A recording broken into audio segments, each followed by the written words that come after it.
Good afternoon, everyone. My name is Amanda Shankland, and I'm a PhD candidate in the Department of Political Science at Carleton University in Ottawa, Canada.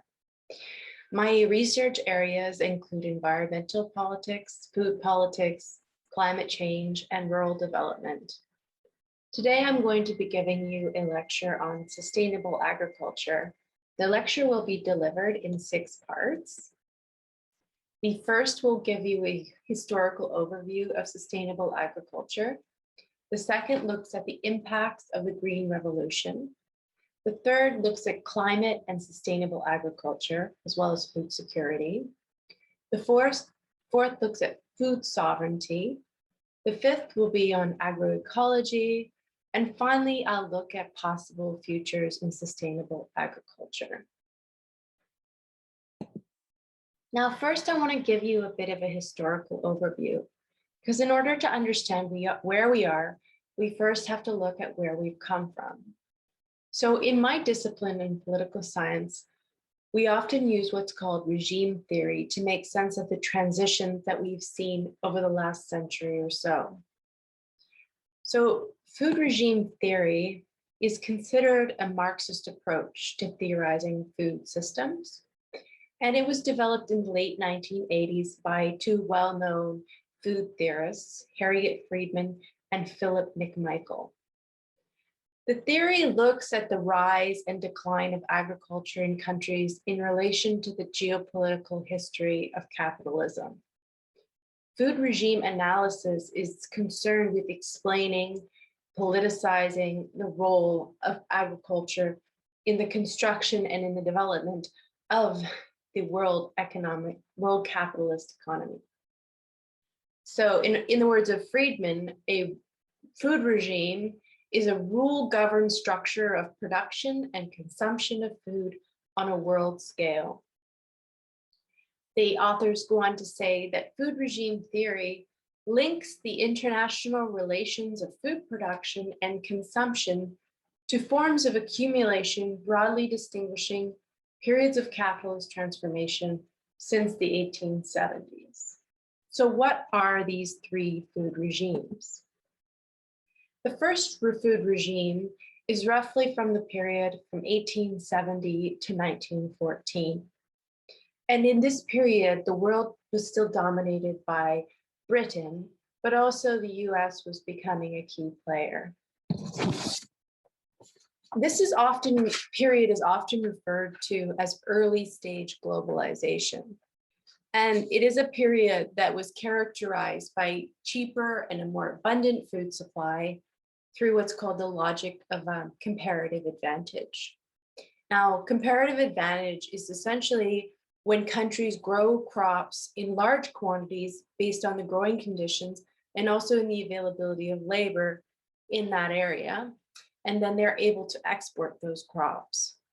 This means that countries can grow a surplus for export, and they're also able to import the foods that they need. It also meant, though, that there were less farmers needed, and this means that cities could industrialize at a much faster rate. So agriculture then and industry mixed to create this new capitalist economic sectors. And we saw the beginnings of a system that emphasized the interrelationships between the independent liberal states and a globally linked economy. Essentially, this was also an era of an industrialization of family farms. And there's so many different technologies in this period, in the 19th century, particularly in the late 19th century, as you can see in this picture here, but we also saw the reaper, plow, milking machine, grain elevators, harvesters, and many other technologies taking off during this period. So this brings us to the second food regime. Now, the second food regime was roughly from 1945 until the 1970s. And this is often referred to as the mercantile industrial era. It is a period that was characterized by state-led expansion of the industrial model. And after the war, essentially it was recognized that economic integration would really depend on whether countries could be, it was necessary essentially for countries to be integrated in order to avoid another major conflict. It was thought that if they relied too much on each other, then there wouldn't be another conflict. But agriculture was considered differently. And this is because countries believed that these industries needed to be protected in order to guarantee food security for their people. So after the Second World War, governments realized how important it was to ensure that there was a certain level of food security in their own countries. And of course, no nation in the world wanted to rely too heavily on, in case there was another war. It was also thought, it was recognized that advances in agriculture would also lead to advances in other sectors of the economy. So more people would be moved from the country to cities, and this would therefore contribute to industrialization. So during this period, we saw a huge influx into cities from countries. This period was also characterized by a large amount of government subsidies and as well as government supports of different kinds. We also saw huge changes in technology, but also in new types of knowledge that were coming about. There was an intensification of agriculture during this period, and of course, economies of scale. So large industrial type farms. The major actors in this period were the state, essentially, who were putting a lot of money into agriculture and irrigation systems. The system was dominated still by the US, but also by transnational agri-food capital. This was essentially a more advanced type of globalization with really active export regimes, which also meant that there was increased amount of food aid and export subsidies, so to build up these global markets. And we also saw the importance of the interrelationship between mercantilist exporters, these post-colonial states, and of course the emerging food industries all around the world. It was really based in this specialized farming and also the industrialized model of farming. The period, of course, was really characterized by these state-led projects in agriculture. And this was particularly the case, maybe the most noteworthy is the irrigation systems that came about during this period. And as you can see in this slide, we saw almost the creation of some 200 dams during the 100 years period. So, and these were dams over 443 feet high. This was also coupled with, of course, advances in fertilizers and pesticides and which essentially increased food production dramatically. And I will discuss this in the next lecture on the Green Revolution. It's very important. So the third food regime that brings us to today, and this is really roughly from the period from the 1980s to the present. And we can say that this period was a period of trade liberalization that essentially began in the 1980s.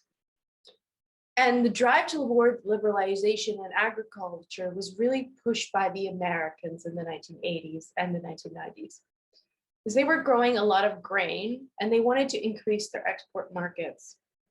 It wasn't really until the WTO Agreement on Trade in 1996, though, that trade in food really became liberalized. And we can say that the major actors during this period were perhaps mostly the international development agencies like the International Monetary Fund, the World Bank, WTO, and of course, multinational corporations. This period really fostered free trade and also structural adjustment programs, which were very important because these countries basically were a structural adjustment program meant that countries essentially had to adjust their economy towards liberalization, and they did this in exchange for development assistance. The rise of these transnational corporations, of course, was made possible by cross-border agreements. And these allowed for corporations to operate in different areas of the world. And like most other industries, corporations could easily shift production to wherever country allowed for the cheapest costs in labor and in supplies. And it was particularly the case in the food sector, where corporations were basically able to get ingredients from practically anywhere in the world. And then they were able to open up factories where labor was cheapest. And of course, unfortunately, this also meant that they were able to shift production to countries where environmental regulations were the least stringent. From the 1990s, we also saw what is called the financialization of food. And this is really from the 1990s to the present day. And financialization really includes things like commodity futures markets, speculation on those markets, commodification of food, and large scale and water and land acquisitions. These changes really fostered, though, agricultural price volatility, a rise in agricultural monopolies being where a market situation in which there's really only one buyer, which has serious detrimental effects for farmers. So during this period, of course, these states were still key players, but also rise of the transnational corporations and firms. But then at the same time, we saw the importance of multilateral agreements and the multilateral actors, international actors. And this whole period represented a major shift in the way that we view food, because things like wheat, rice, and other grains could then be traded on financial markets. So this meant that food was then treated like a commodity, which could be treated, which essentially was great for jobs in the financial market, but really it led to a significant amount of problems because it left food more volatile to speculation, which means that the cost of food can rapidly change. And this is often to the detriment of the world's poorest people. So the pressures of the market could lead to environmental destruction as well, which ultimately would hurt the future of sustainable agriculture. So now we see that we live in a world that is dominated by these transnational corporations. And really it is a more advanced type of globalization, and it's based on free trade agreements. And of course, this deepening of the neo-globalist globalization project, neo-capitalist globalization, mind you.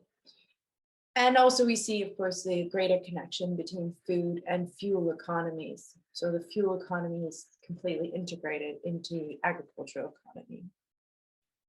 And the deepening of the neoliberal economy. So in the next section, I'm going to go back to the second food regime. And one of the most important aspects of that regime is what's called the Green Revolution. So that will be the topic of the next lecture.